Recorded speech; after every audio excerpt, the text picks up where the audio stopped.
first one is that today marks 1 month since forces of the Russian Federation invaded Ukraine. There has been a much longer conflict between the two countries, the annexation of Crimea and the ongoing conflict in Donbass, which has claimed about 15,000 lives. But this invasion marks a profound escalation. Since then, events have moved incredibly quickly, though perhaps not as quickly as Vladimir Putin would have hoped. The numbers we're talking about are unprecedented. That is a term that tends to get overused in the humanitarian space, but I think it really counts when we talk about this situation. In 1 month, over 3.5 million people have fled Ukraine. 2 million are internally displaced. These numbers will rise. 12 million people are expected to require humanitarian assistance in the next 3 months. That is approximately a third of the population of Ukraine. The war has already destroyed livelihoods and critical infrastructure, water, electricity. The WHO estimates that 34 healthcare facilities have been destroyed. And we know that the destruction of critical infrastructure like this, the destruction of livelihoods, tends to kill more people than the outright violence. Something to keep in mind. That's the first anniversary. In 1 month, Ukraine has developed into a humanitarian emergency of very significant proportions. But there's a second anniversary that I want to highlight here as well. This one is much older. This year marks the 160th anniversary of a publication of a very pivotal book in the field of humanitarian studies. That book is Memory of Sulfurino, written by Henri Dunant. Dunant was a Swiss businessman who happened upon the after effects of the Battle of Sulfurino between Austrian and French forces in northern Italy. As legend has it, Dunant was so horrified by the suffering he saw there, he immediately organized relief. And it was in his book, published in 1862, that he called for the establishment of the Geneva Conventions, or what became known as the Geneva Conventions, and the International Committee for the Red Cross. These are two fundamental foundations of the contemporary humanitarian system. So I think, much like the discipline of international relations and how they highlight the Treaty of Westphalia in 1648 as a key pivotal moment for that discipline, founding the international state system, I think humanitarian studies can look at 1862 and the publication of Memory of Sulfurino as equally pivotal. So that's where I want to bring these two anniversaries together. Michael Barnett, a historian of humanitarianism, argues that Sulfurino was part of the humanitarian Big Bang, the expansion of our concern for distant suffering that was driven by social, political, economic, and military transformations that occurred in the late 19th century. Now, what we're seeing take place in Ukraine is similar in a lot of respects. A changing shape of conflict, a conflict that was very unexpected only a couple of months ago. The use of new technologies, both military and civilian. A commodity shock to a highly globalized economy in the use of sanctions. New ways of dealing with mass displacement, new ways of doing human rights advocacy, and documenting abuse. So, what does this unfolding humanitarian emergency look like? What are its implications for humanitarianism more broadly? And to what extent might we see the invasion of Ukraine as a potentially transformative Sulfurino moment for the humanitarian system? This evening, we'll focus on several different dimensions that are related to this. We'll start by focusing on a bird's eye view of the impact of the invasion on the humanitarian system and how it's responded to this. Then we're going to shift into a focus on the delivery of humanitarian aid in conflict zones and questions relating to humanitarian space. The ability of agencies to get to and deliver aid to people who need it. After that, we're going to examine one of the most prominent issues to come out of the crisis, one of the most remarkable ones in my view, which has been the way that asylum seekers have been managed, particularly in the European Union. I'm sure many of you have noticed this as well. And then finally, we're going to focus on one particular instance of a vulnerable population that has been less able to lead. Now, it's an absolute privilege to be here at LSE because we can draw on this kind of breadth of experience, both from our staff and our students. And I'm delighted to have 4 panelists joining us to grapple with these issues. I've asked them to limit their comments to 10 minutes or under. It goes without saying that each of them could go into much greater detail about each of these issues. But ideally, we'll leave plenty of time for questioning and answering. So I'll introduce our panelists as we go along. Why don't we begin with Sir Mark Lockhart, currently a professor in practice here at the LSE. Mark has been involved in humanitarianism and development for well over 3 decades. From 2011 to 2017, he was the permanent secretary of the UK Department for International Development. May it rest in peace. After that, he served as the Undersecretary General for Humanitarian Affairs and Emergency Relief Coordinator for the United Nations up until 2021. I know that's a mouthful, but Mark is very helpful in, as he summarizes his position in his forthcoming book, he was effectively the relief chief of the UN. So Mark, I'll hand over to you to get us started. Ian, thanks so much. Hello, everybody. Nice to see you.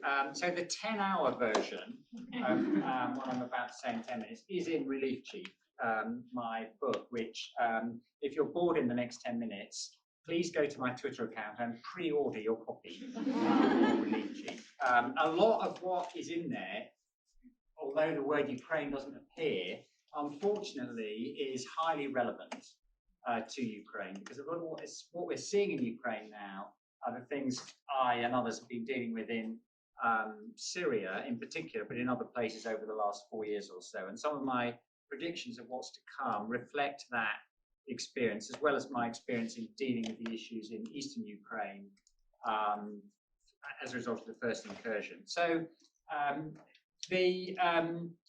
there's 3 sorts of people who I think it's worth focusing on to start with on the humanitarian implications of what's happening. The first is the refugees who've left the country, and I think you're going to talk a lot more about that, but it is worth making the point that this is a big, quick influx into the countries receiving them. Those countries are relatively capable, compared to most countries receiving large numbers of refugees, in coping in the short term, and they've displayed extraordinary generosity.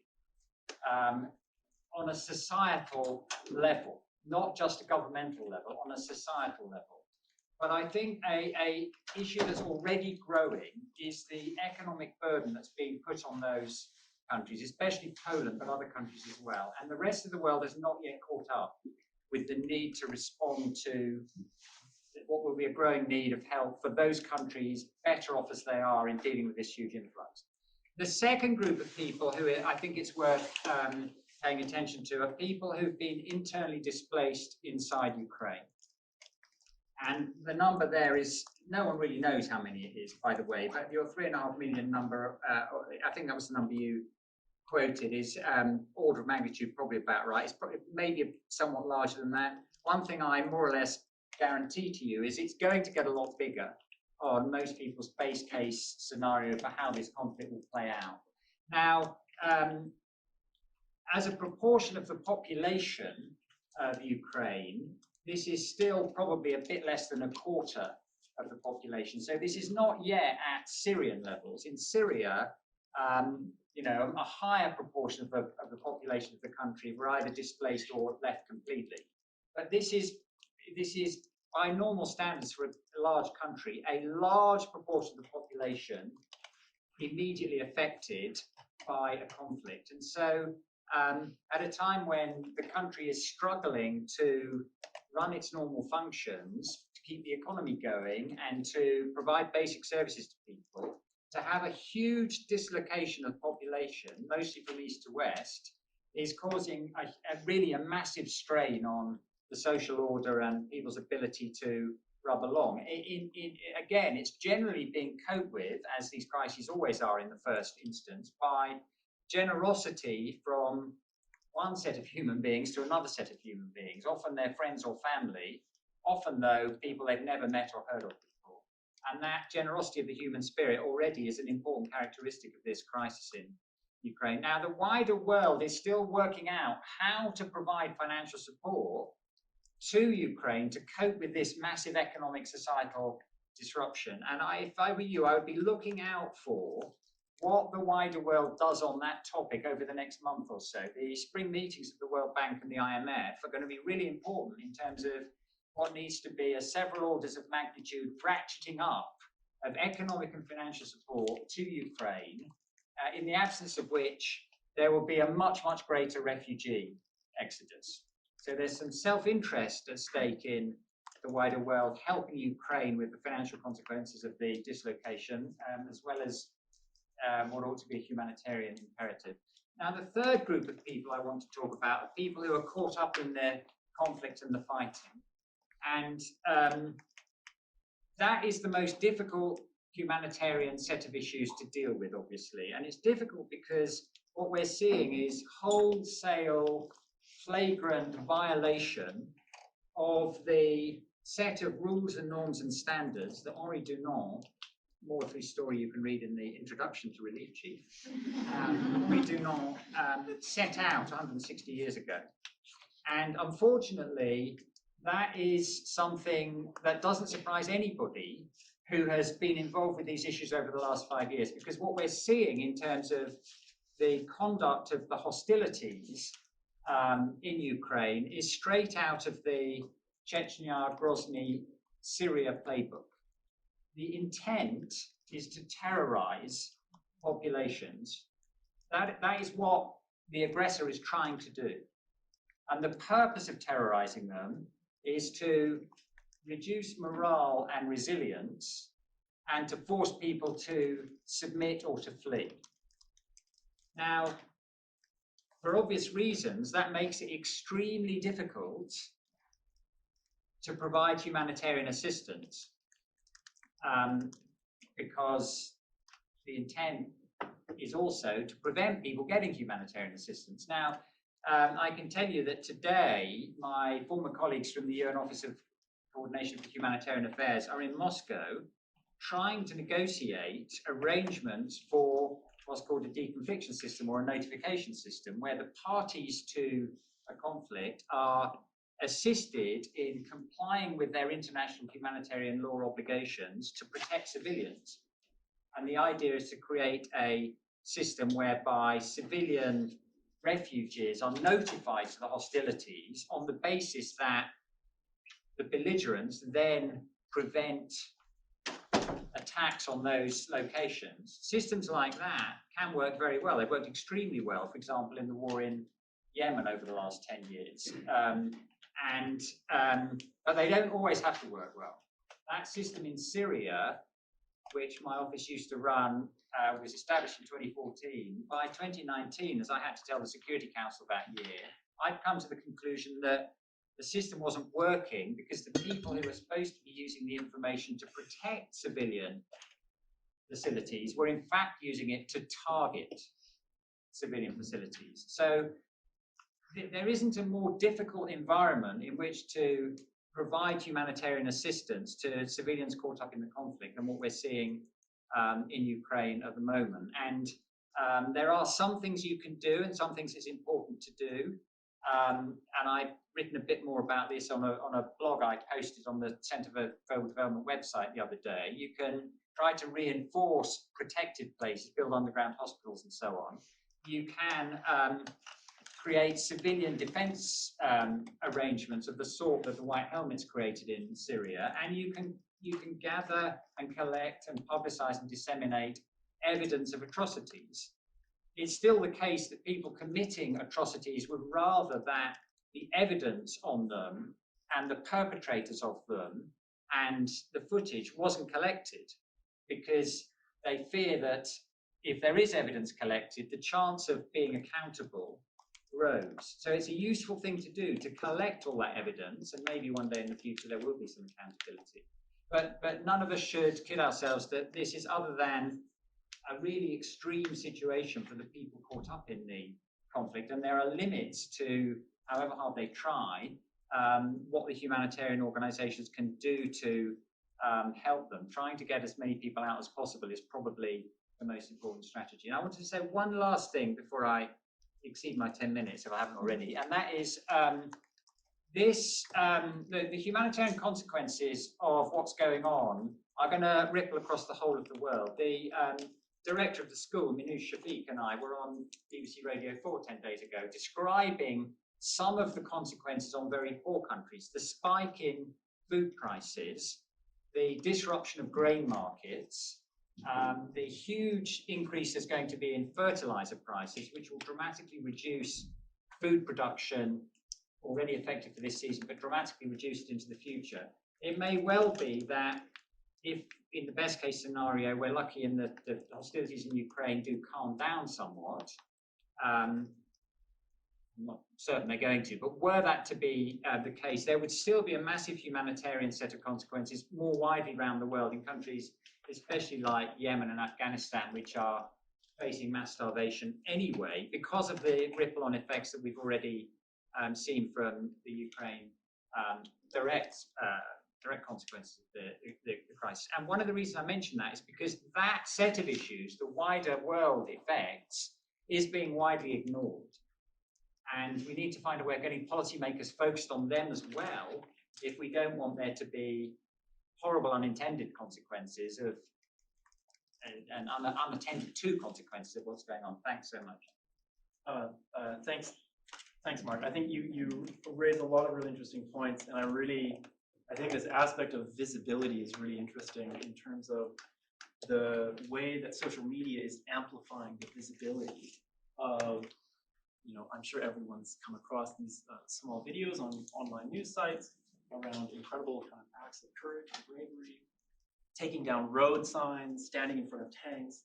And as you say, I think these new technologies have a really interesting implication in terms of documenting particular uses. But I think the flip side of that is the invisibility of these wider implications that we talked about, the impacts of rising food prices and so on. Yeah, really interesting.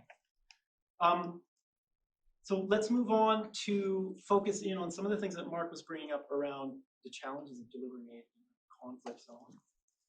And for this, we'll move on to our very own Stuart Gordon. Stuart is an associate professor and program director of IDHE, which in a lot of ways undersells him. I think for people who are in IDHE or former students of IDHE, such as myself, Stuart really is IDHE. And I think the success of the program over the past 10 years is really a testament to his exceptional hard work. Before joining LSE, Stuart was a senior advisor to the UK government on Afghanistan. They could have used your help, I think, a little while ago there. And prior to that, he was an officer in the British military. Stuart has not only researched and conducted fieldwork in a range of conflict or post-conflict situations, he's also had significant operational experience as well. And correct me if I'm wrong, Stuart, but you were the humanitarian coordinator in Baghdad. I ran the humanitarian operations centre for the military. It was a UN. Stuart. Thank you very much. I'm going to talk very briefly about humanitarian space. Many of you will have heard about the idea. It's a ubiquitous term, but the content is incredibly fluid. We know that it means a variety of things: a space in which independent, neutral, and impartial action can take place, agency space. We know that it also includes beneficiary space, the ability of beneficiaries to receive humanitarian commodities and services. But for the ICRC, it also means compliance with IHL, and there are other sociological definitions. It's a marketplace of ideas, etc. Most of this is rooted in very constructivist ideas, the idea that it can be negotiated, it's a product of norms being manufactured, created, promoted. And I'm going to take a completely different position, a very structuralist position, to say that humanitarian space depends entirely on the military choices available to the Russians at the moment. And to go back over that, I think you need to look at Plan A for the Russians, which was a lovely little plan, very similar, I think, in many ways to the American plan for the invasion of Iraq. It would be 3 to 4 days of military hostilities, light casualties, limited Ukrainian resistance.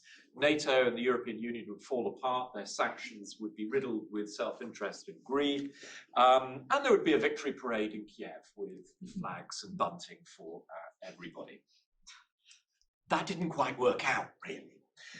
They underestimated Ukrainian resistance. They overestimated their own military competence, and they showcased, frankly, profound military incompetence. Their logistics system broke down. There was a failure of strategic military leadership. It exposed real challenges with the morale and training of Russian troops. The Western sanctions and support to the Ukrainians was incredible. The Ukrainian resistance itself was absolutely incredible. One of the big surprises was the failure of the Russians to gain air superiority, and that meant that the Ukrainian Air Force is still operating today. It means that the Russians are unable to use battlefield air in the way that they would want. The Ukrainians can move reinforcements, equipment around the place. In other words, they have a lot more latitude on the ground.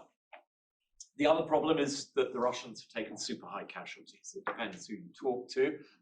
Ukrainians are bound to exaggerate, but we're talking probably in the region of 15,000, according to the sources that I tend to talk to.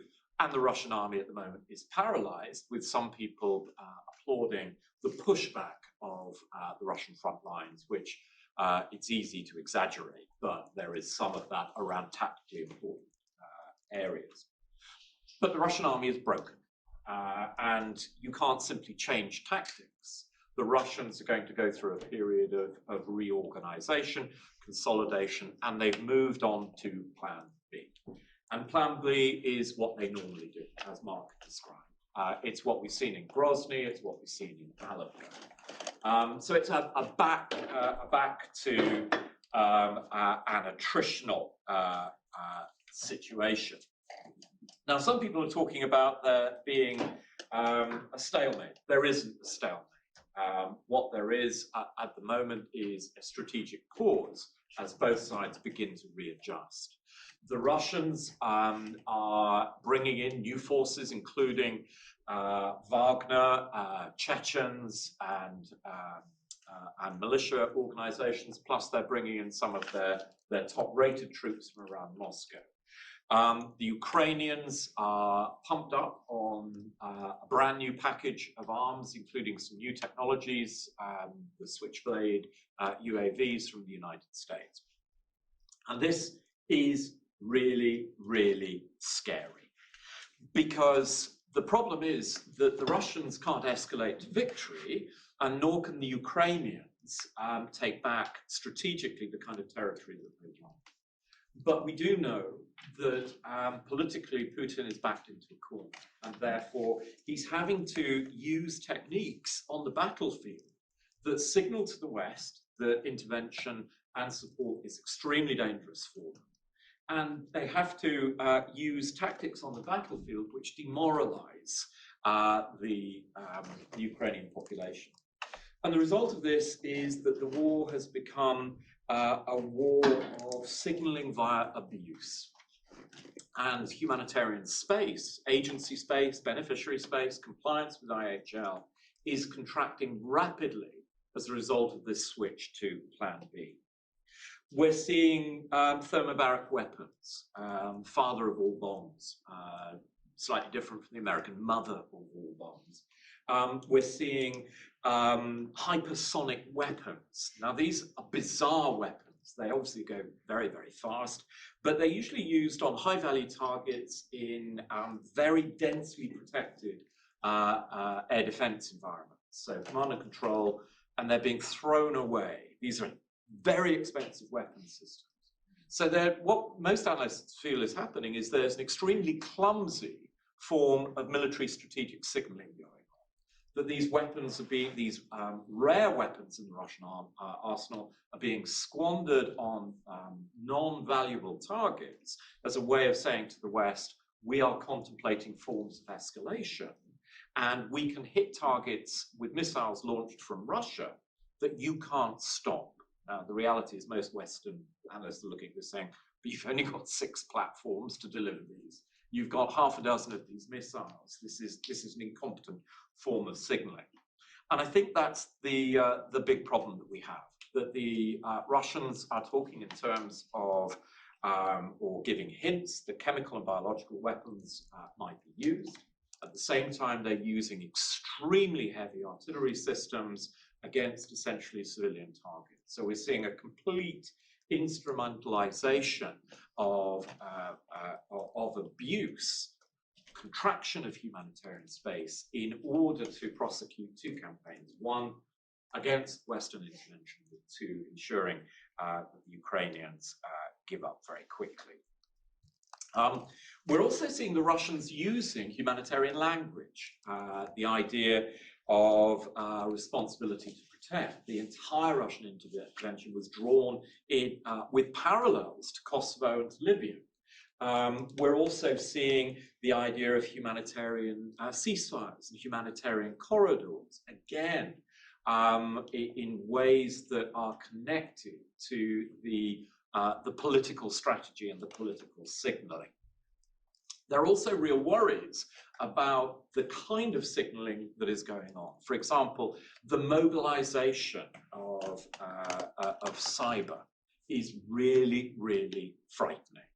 We've seen the Ukrainians mobilize 300,000 IT specialists across the world who are engaged in denial of service attacks on Russia, but then some of the brighter ones are also engaged in trying to bring down systems as well. The Russians have started to mobilize. We've seen attacks, we've seen something like 100-fold increase in cyber attacks in the city of London since the war started. Now, what we do know is that the Russians have got a huge pool of IT specialists. They're linked to the criminal underworld, and the boundaries between state and civil society in Russia, state and criminal society in Russia, with regard to cyber attacks, are very, very porous. Now, what happens when cyber attacks from either side, uncontrolled, untargeted, poorly linked to strategic signaling? What happens when denial of service leads to deaths, that there are Russian deaths or that there are Western deaths as a result of these attacks?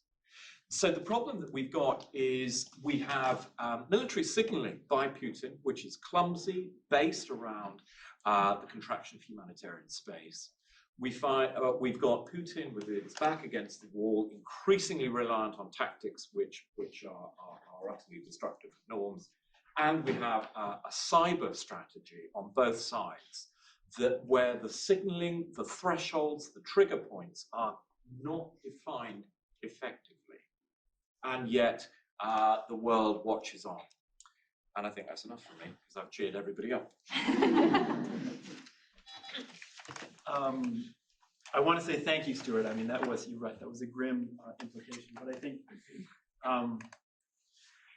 I think there's, from what you've talked about, there's a lot of really fascinating implications. And I think the big elephant in the room for me is how quickly we've been reminded about the threat of nuclear weapons. And I think this sense that the Russian nuclear deterrent is on high alert, the first time since that's happened since the Cuban Missile Crisis, is a sobering issue. also, I really think this idea of non-state groups working in a humanitarian, or working in this space, really interesting and has really interesting implications for the idea of humanitarian space. And I was just reading the other day about the role of private actors, and in particular, Iron Man himself, Elon Musk, who is involved and supplied Ukraine with his Starlink system of connecting to the internet. I think there's a lot of really interesting implications for how really hard-fought humanitarian principles, like do no harm, are used with these new kind of actors in this space. Okay, why don't we move on to one of the most remarkable and one of the most visible aspects of this crisis, which is not only the sheer scale of the displacement, but the policy responses to it. And I think Mark touched upon this as well. It has been particularly in contrast to previous crises, both temporally and even geographically. When we look at the Polish-Belarusian border and how pushbacks of migrants are still happening there, this is a really remarkable development in all sorts of aspects of this. So for this, we'll move to Eiko Tieleman. Eiko is an associate professor in the government department and the European Institute. His focus is on EU and comparative European policymaking, but he's particularly focused on the role of burden sharing, or I think what is more appropriately called responsibility sharing, in the context of the EU itself. So Eiko, we'll hand over to you. Thank you very much, Ian. Thanks to you for coming. I'm delighted to join the panel. I feel honored as a non-international development colleague to be here.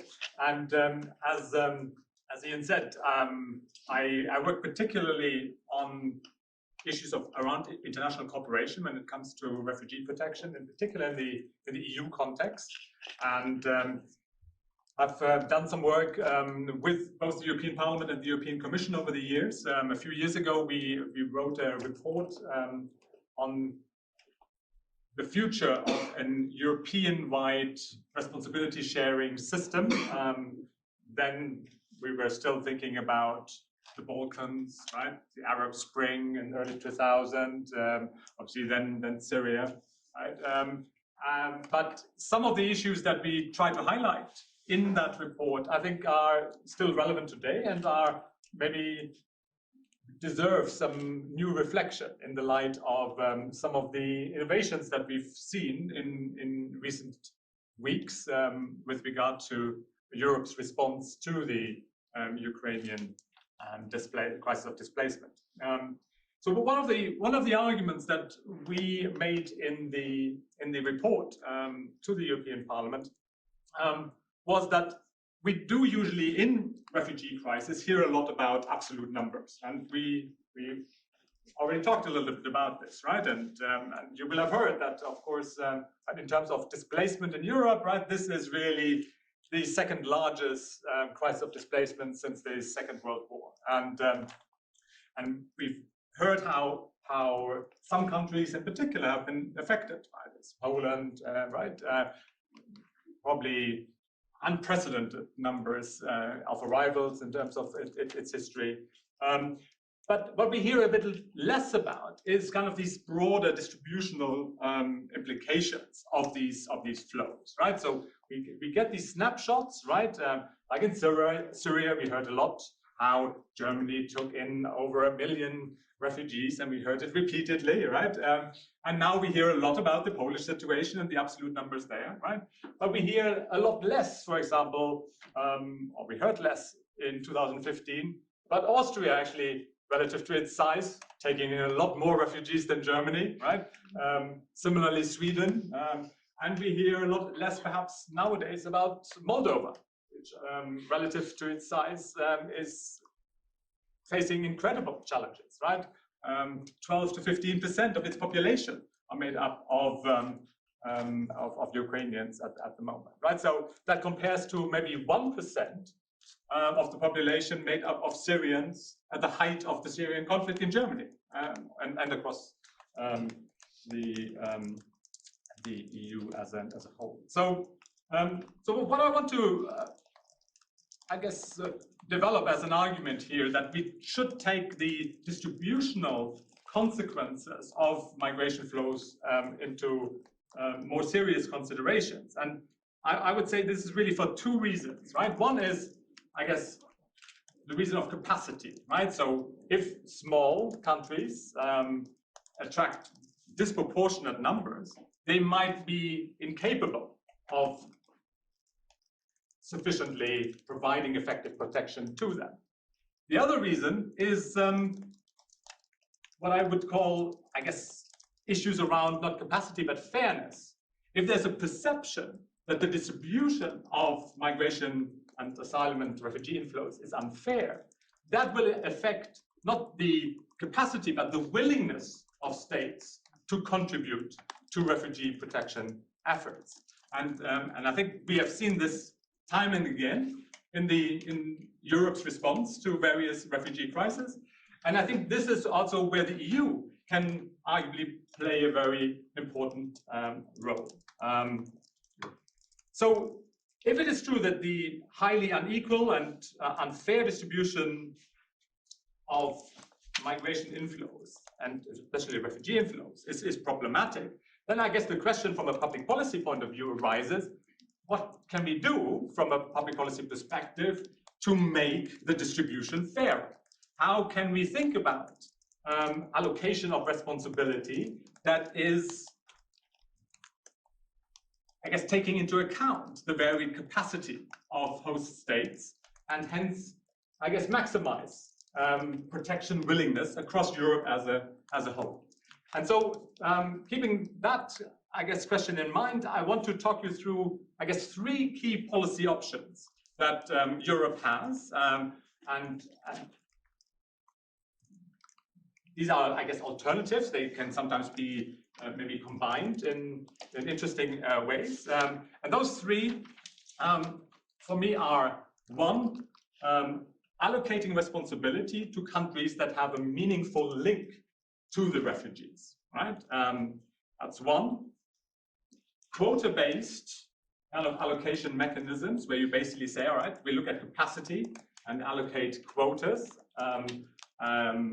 to basically increase fairness in terms of protection efforts. And the third possibility is what I call the free choice approach, where you basically leave it up to asylum seekers to choose where they want to benefit from protection. Let me talk you through some of the pros and cons of those three alternative models. So first of all, there's the, I guess, meaningful link idea, right? So in a way, we've seen this here in the UK context, right? The government jumping on this idea that only those, or preferably only those with family ties, right, can come to Britain, right? And so this is, I guess, one idea of this meaningful link. But in the EU context, we've operated a similar kind of idea for many years with the so-called Dublin system, where basically the country of first entry in which asylum seekers arrive is deemed to be the one that has the most meaningful link to those arriving and is therefore deemed responsible, right? And of course, in the Syrian context, what that meant was that 66%, two-thirds of all asylum seekers coming from Syria into the European Union came through Greece, right, because of geographic reasons. And hence, in principle, Greece was deemed to be responsible for two-thirds of all Syrians arriving in Europe, which clearly was not a very good idea.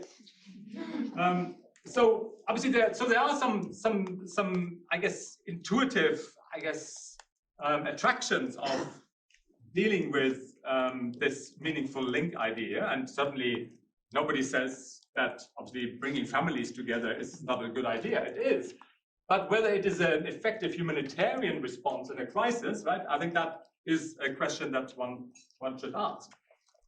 And certainly, and we've seen this now, of course, right?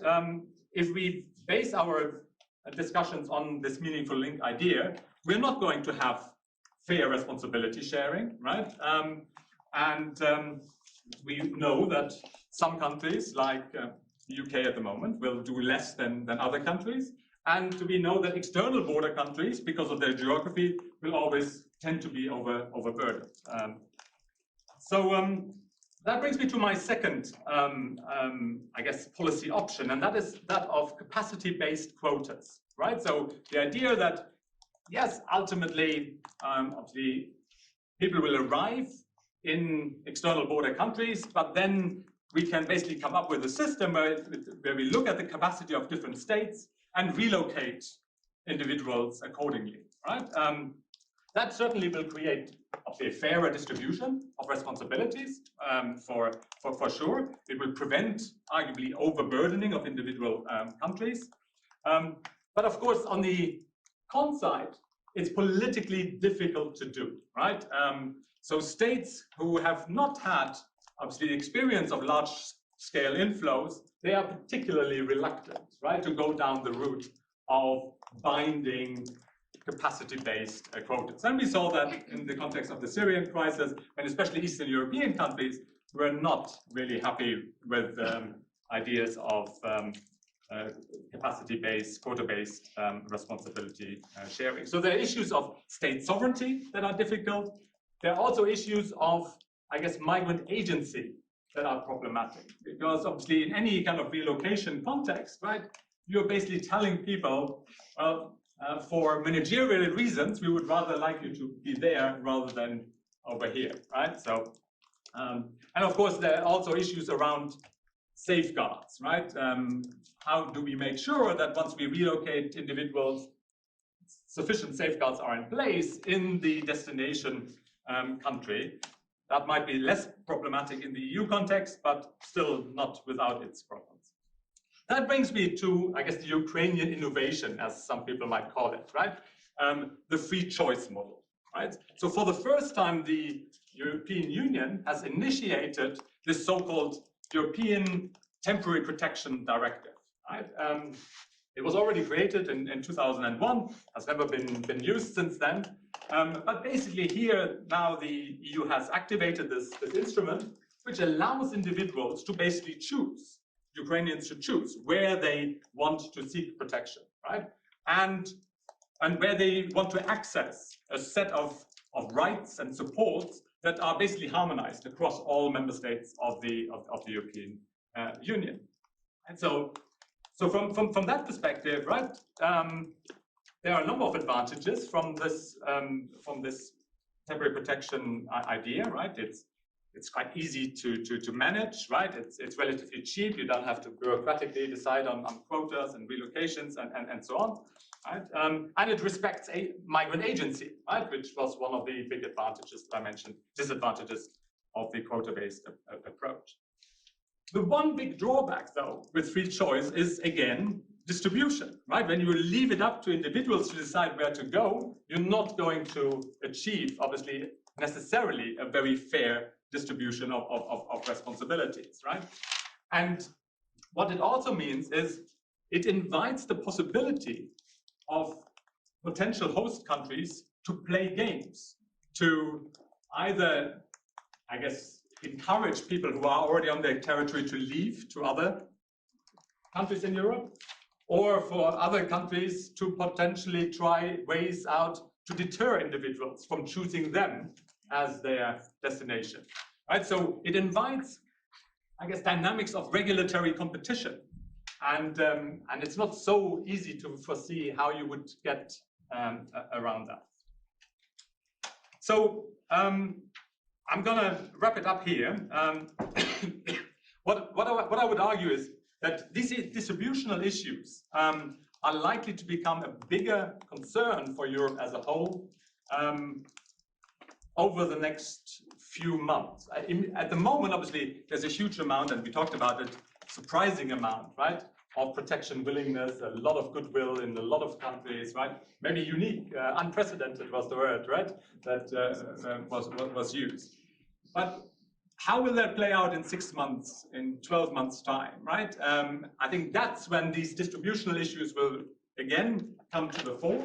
And I would argue that unless we find solutions to these distributional issues, to these accusations that the distribution is unfair and therefore countries might step back and say, well, actually, we want others to do more rather than us doing more, then I think we are running into big problems, both diplomatically, in terms of relations between the EU member states, but also in terms of our ability to offer effective protection to refugees in Europe.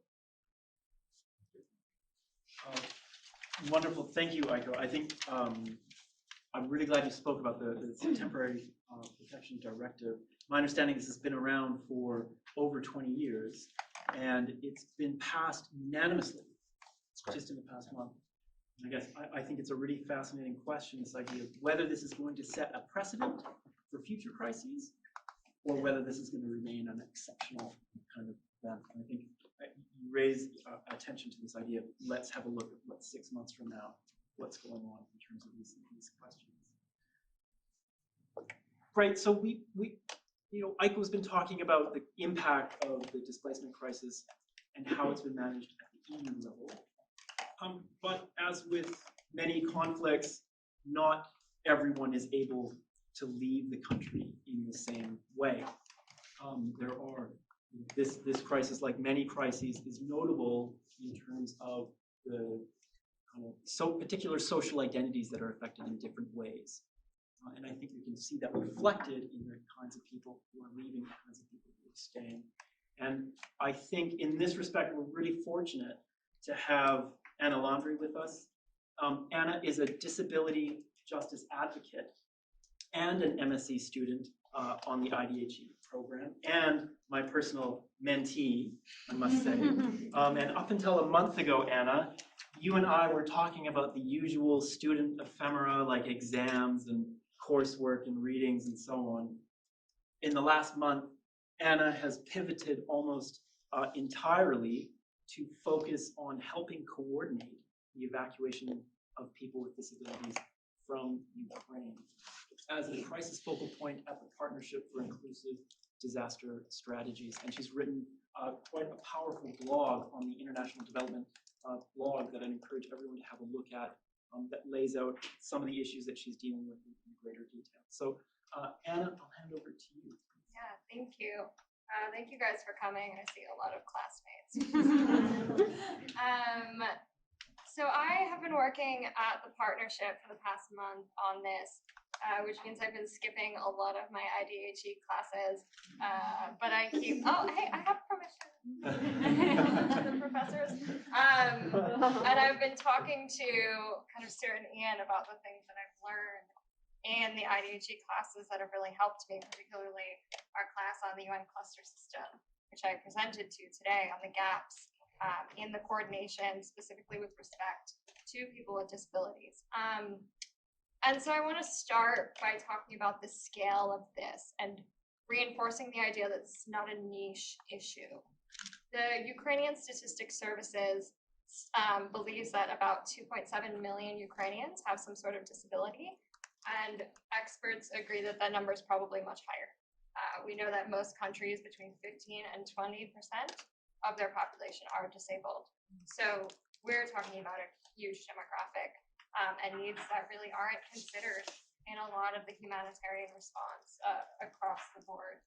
And the way I kind of got started working on this was I saw from this organization of people with disabilities in Ukraine called Fight for Right, a tweet from their account saying, look, we're in Ukraine, the invasion started yesterday, and we need to get our community out. You know, there are some people who want to stay and are going to try and stay as they can, but very quickly areas in eastern Ukraine were becoming unsustainable for a lot of people with complex needs. And so I saw that tweet, and I had worked a bit with the partnership as a consultant on various issues like the US pandemic response with respect to disability rights. And so I immediately connected these two, the partnership and Fight for Right, and said, okay, let's see what we can do here to help. Even though we in the past at the partnership had only responded to natural disasters and to the pandemic, we kind of saw our initial role as, well, let's get the people involved whose job it is to do this, the who's who of the humanitarian system. We know people at Red Cross, we know people at Save the Children, we have a ton of contacts in the UN. What we need to do is point them to fight for right, to the disabled people, and say, go do it. And very quickly, about 48 hours in, we had made all these connections. We had spoken to various people at the very top of various Red Crosses. We were in UN protection cluster meetings. And it was just kind of radio silence. And that is still really shocking and disillusioning to me in terms of this gap. And what we found are kind of two main responses to our asks. One, we're not doing evacuations. Our organization is finding the people who have moved and sheltering them and clothing them and feeding them, which is so important, of course, in any humanitarian response. But it leaves behind the people who can't move. And I think there's this preoccupation in the humanitarian space with movement as a proxy for vulnerability. And of course, people who have moved from their homes are incredibly vulnerable. But what about the people who can't move? You're really forgetting about those people. So the first response we got was no, we're not doing evacuations. The second was we are doing evacuations. We do not have the capacity to evacuate personnel with those needs, which was to say disabled people. Which, again, to reiterate, it's still unbelievable to me. I keep making jokes like, what, does Red Cross think wheelchair users were invented when Ukraine got invaded? Like, they don't have wheelchair accessible vans and buses. And I think it's very difficult for me to say where these problems come from. Because, I haven't been in the humanitarian space for the whole of its institutionalization and development. But there seemed to be a lack of expertise on disability, on what it looks like, on how common it is, on how you handle it, the kind of vehicles you need, the kind of medical care that people are going to need in a refugee camp. The fact that in shelters, you have to have an accessible toilet if you want disabled people to be able to live there. It's just a basic lack of awareness. And then additionally, this idea that in an emergency, these things are too extra to provide. Which again, I think is really, really wrong. I mean, in emergencies, everyone's triaging. Everyone's making tough choices. When evacuating our cases, I've had to make tough choices about who goes when we only have one vehicle or something like that. But we are two organizations not built for this, who are doing it. We've evacuated thus far 450 some odd people. And I just can't help but imagine how much we could be evacuating if Red Cross was helping us. I keep using Red Cross, sorry. They're not the only bad guys, but there have been a lot of kind of reluctance to join with us or let us in to the existing system across a lot of contexts. There's a lot of gatekeeping, I think, which is difficult, and a lot of reluctance when we say, we see a gap and we want to help you fill it and fix it. We don't want to create a parallel system. We don't want to duplicate. These things are so important to avoid. And unfortunately, there hasn't been thus far as much welcoming of our expertise, of our explanation of the gaps as we would like to see. And I think, so to kind of give you a more clear idea of the gaps, they start at someone's house when they want to leave, and they can't get to, the train station or the bus station where these evacuation points are that are going to the border. And so we often have to source that transportation from grassroots organizations. We're borrowing wheelchair accessible vans from people in Italy and Israel, Poland. And then when we get to the border points, say you kind of do that impossible lift and you get someone to the border points, we're having a lot of issues with border guards not allowing people out if they're men with disabilities, even if they have the relevant military exemptions. Additionally, if they care for someone who has a disability, they're not being let out. And then this all starts again with the logistical difficulties on the other side of the border. Where are these people going to go, and how are they going to get there?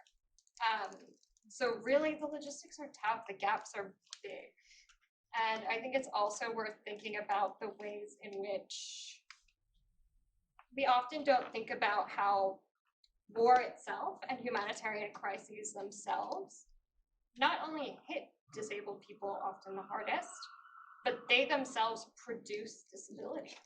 You know, the main weapon of war is killing and disabling. And yet we don't have this lens, and it's so strange. In Ukraine in particular, we've really seen the targeting by Russians of hospitals, of care centers, of these different long-term institutions. And so I think to give one positive thing that we've seen happen, there's been more media coverage of this than ever before. Our work at Fight for Right has been featured in the New York Times, in the Washington Post, on national news everywhere from South Africa to Canada to here in the UK. So I think we're being able to make this more visible, and that's really encouraging. I think there's still a lot to be done, though, with institutionalizing these things. Because again, we knew all these gaps existed in the humanitarian space. We knew the statistics on disability in Ukraine, in everywhere. And kind of, there have been a lot of good analyses of the issues present in the humanitarian system with respect to a lot of different identities that isn't yet translating to practice. So yeah, I think I'll leave it there, but we are continuing to work on this stuff. We have right now 1,500 or so people on our caseload, which is a lot. We're two very small teams. Oh, and one thing I really do want to mention in closing is most of the help we've gotten has been from within the disability community, which I think is really cool.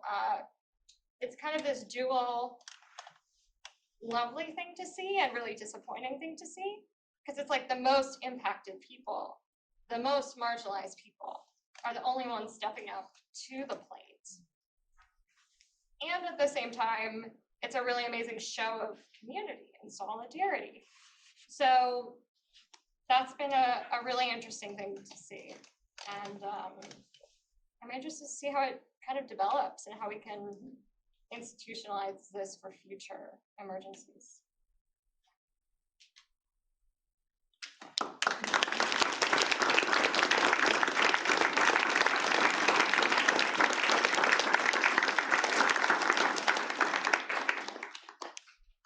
Thank you, Anna. And I think,